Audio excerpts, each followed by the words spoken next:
Hello, Cancerians. How you doing? Welcome. Welcome to the Crow Tarot.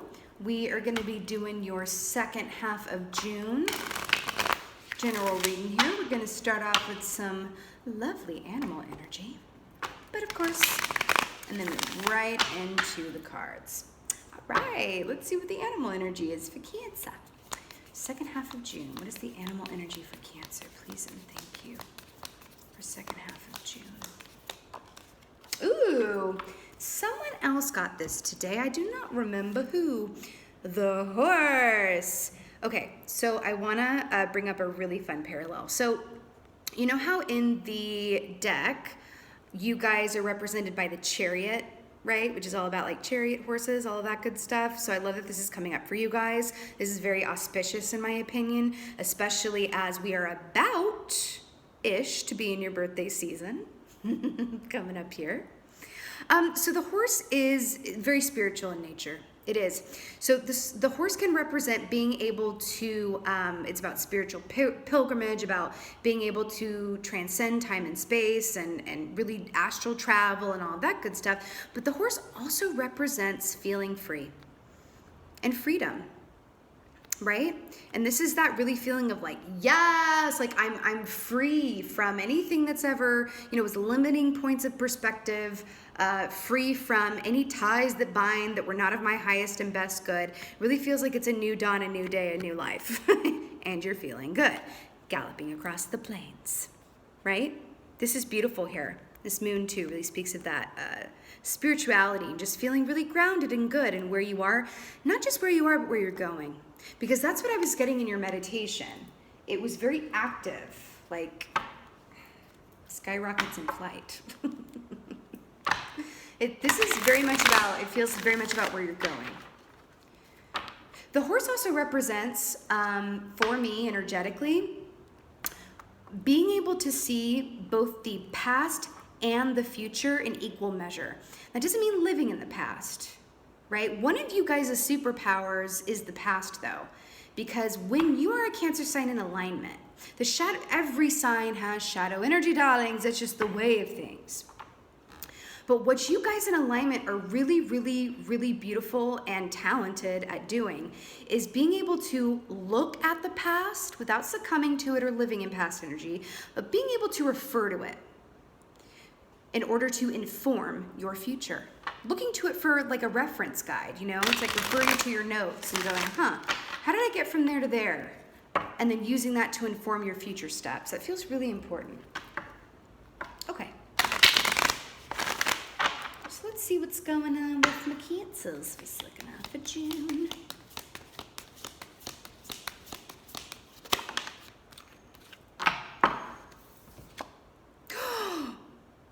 Eight of Wands. Did I literally not just say it's about where you're going and like with a swiftness, like your chariot?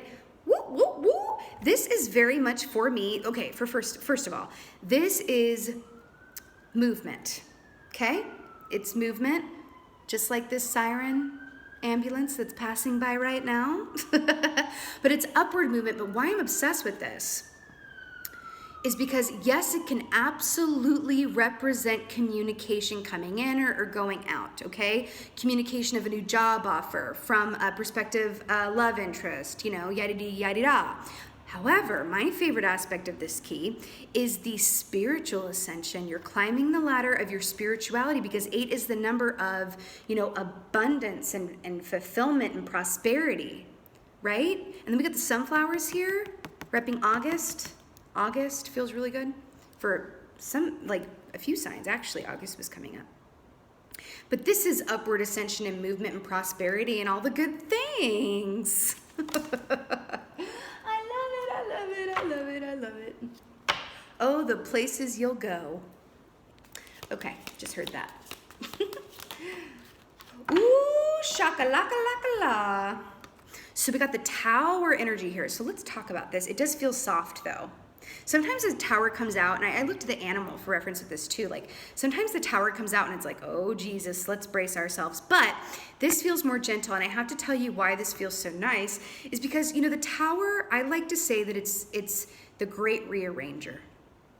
And I get kind of happy, when the tower comes out, because it's like, oh my gosh, if the tower comes in to realign you with your highest and best path, the tower happens when you're not on it. Or there needs to be a certain shift to realign you with it, or a lesson to learn, right? That's just what this is. So it's like, if we can just learn to embrace these tower moments and be like, oh my gosh, please rearrange me. It may be uncomfortable, it's a lot of change, it's a little intense, but I definitely want to be in alignment with my highest and best path, and I am in the school of life. So I am accepting and recognizing that the towers are just a part of life as well. And we can look at this as, I'm going to reference a Rufus Wainwright song right now, a tower of learning. Okay? A tower of learning. Again, all of this is about growth and ascension and upkick and all this good. Okay, what else is going on? What else is going on for Cancer? Okay, here's that number 8. It came out in the reverse, which is, yeah, it's definitely a good thing. So, so we got the 8 of Swords here. So this is that analysis paralysis and that mental prison in which we place ourselves. It's a very air sign, right? It's the air sign in the mind with the swords here. This is in reverse. Ooh, okay, I'm getting something. Horses act from a place of intuition, energetically speaking, okay? As an energy, they're very, very intuitive. They do not overanalyze. They do not overquestion. They don't know the meaning of analysis paralysis, right? So the fact that this is in reverse, you may be coming out of a time where you're feeling the need to ask those questions or have the answers. It's just this beautiful, it's like, okay, cool. This is the gift of the tower. It's going to elicit such a beautiful freedom within and for you. It just is. Let's get some clarifiers. Let's get some clarifiers. And also in your meditation, I was seeing or feeling like the Fool card, which is like fresh starts, brand new beginnings, etc., etc. Know what I mean? That's what it felt like freshness, newness. Okay, let's get a clarifier for this 8 of Wands here. Got the 8 twice. 2 of Wands. Okay, so I feel like this upward ascension, because think about it, the Ace of Wands is that initial burst of fervor, energy, passion, direction. Then you get to 2 of Wands. This is the process of making the map and the blueprint. You're deciding where you want to go. What is your next best step? And then it's going to happen really quickly. You're going to come to this and it's going to be like, oh, it's not just my next step. It's my next 6 steps. Look at these 2 wands as being the first 2 rungs on this ladder. Okay? So you're going to be here. You're making the map. You're making some decisions. You're seeing things clearly. You're tapping in with your passion, desire, and instinct. Instinct feels really important. And then it's like, okay, next step. Nope. Right up to the top. That's what this feels like. That's what this feels like, which is also another way of saying that you're going to be feeling really good about this new direction or upkick. Let's get a clarifier for this tower here, my lovely Cancerians. And this is why we gotta love the tower. 8 of Cups. This is moving away from thoughts, people, mindsets, outdated modes of being, thinking, feeling, acting, right? This is moving away from all of that. Right? Into calmer, clearer waters. Yes, there are going to be some broken cups, darling. Some broken cups. But you're not going to cut a foot because you're jumping up that ladder to the top. But that's what this tower is about. I mean, you may be awakening to some partnerships or dynamics or even work dynamics that are just not aligning with where you are anymore. This is a quick ascension. Not everyone's gonna survive the trip with you. It's like the universe is preparing you to manifest something, and they're asking you to leave behind energies that got you to where you are, but you cannot take with you anymore in order to manifest the abundance that's coming towards you. Again, this feels very much like freedom and instinct. I keep hearing that. Instinct, instinct, instinct. I feel like there are gonna be some surprises. I keep getting this picture of like a leprechaun. Like a leprechaun, like leaving little like gold. I feel like it's literally gonna happen like magic. And you're gonna see these things as the horse and you're gonna be like, oh my God, this is a good sign. This is a good sign. And I'm not just talking about synchronicities, it's something else. I don't even know if there's a word for it. It's like, what is a synchronicity that is so undeniable that no one would dare call it a coincidence? Does anybody have the answer to that? I don't know. Let me know in the comments. Let's get a clarifier for this Eight of Swords. Two of Swords. So you've got Two of Wands and Two of Swords. Okay, this is really crazy. Look, guys, you got the Eight of Wands and the Two of Wands, right? Eight of Cups, and then you've got the Eight of Swords with the Two of Swords. This is so crazy. This is going to be a quick change. There's a quick change. I do feel like you are being asked to step into a place when it comes to where you're going next, to step into a place of, what does this feel like? It feels like the All-Father. If you guys are at all familiar with Odin from Norse mythology, I mean, even if you're not, he's called the All-Father, and he hung himself upside down from the tree of knowledge in order to gain wisdom. It really feels like you're being asked to see and interpret directives from the universe, from yourself, whatever have you, from your intuition even, because of the horse, and then act on them in a way with full confidence. I feel like you're going to want to do that, but I feel like there's this feeling of a risk. I'm feeling like it's a risk, or it feels like a risk, because it's something new. It's a change. It's like time to make a change or reroute somehow. After this Tower and this Eight of Cups, it's almost like a fresh slate, and you're like, okay, well, what do I do now? And I feel like it's going to hit you and you're going to know. And I feel like you are being, here's the difference. Here's what they're saying. The Eight of Swords in the upright is analysis paralysis, mental prison, not seeing the forest through the trees, or the trees through the forest. I never get that saying right. The Two of Swords can be actively taking the conscious time to really think about your next best steps before committing to anything. This isn't overthinking it. This isn't coming from a fear-based mentality. This is actually, I think you kind of feel like you're being asked to be an air sign in alignment a little bit with this, right? This does not last long. This is like a, let me take a breath. Okay, I'm good.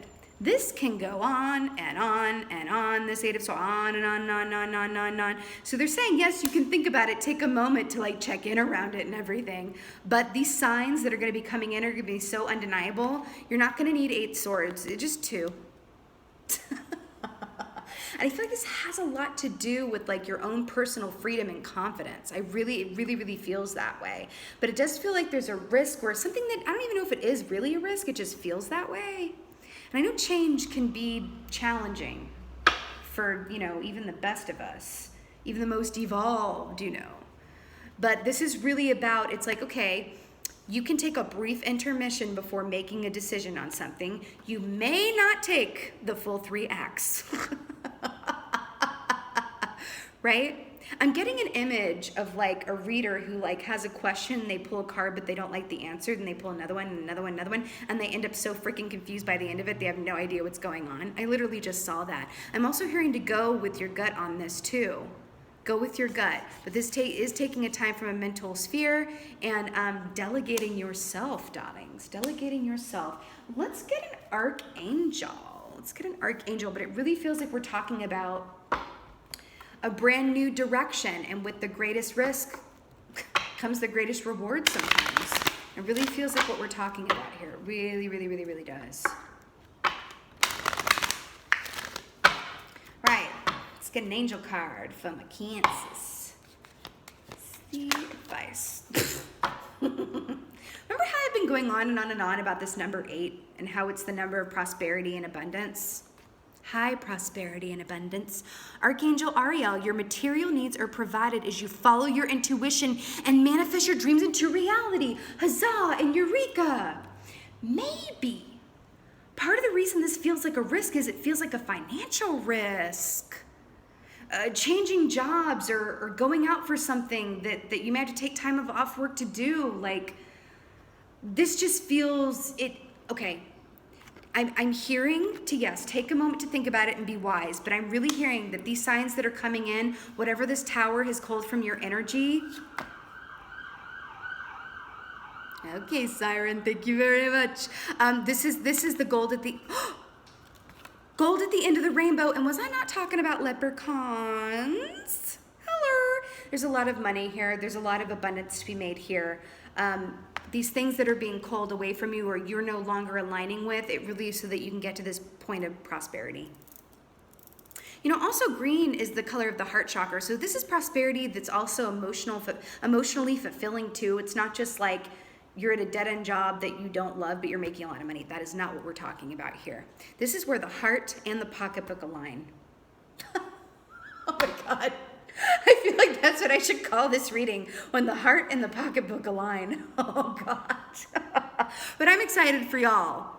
Number 8, the prosperity, abundance, all these things. You have 8s all over here. So I'm really excited for y'all. I mean, this is what it is. This is all you really need to know. Okay, my beautiful Cancers, this is your second half of June general reading. I so hope this helped and resonated with you. If it wasn't, it did. Please let me know in the comments below. I would just love that. And also just thank you so much for being here. Thank you so much for watching. I really do appreciate it. But most of all, thank you for being you, and be well. Until next time.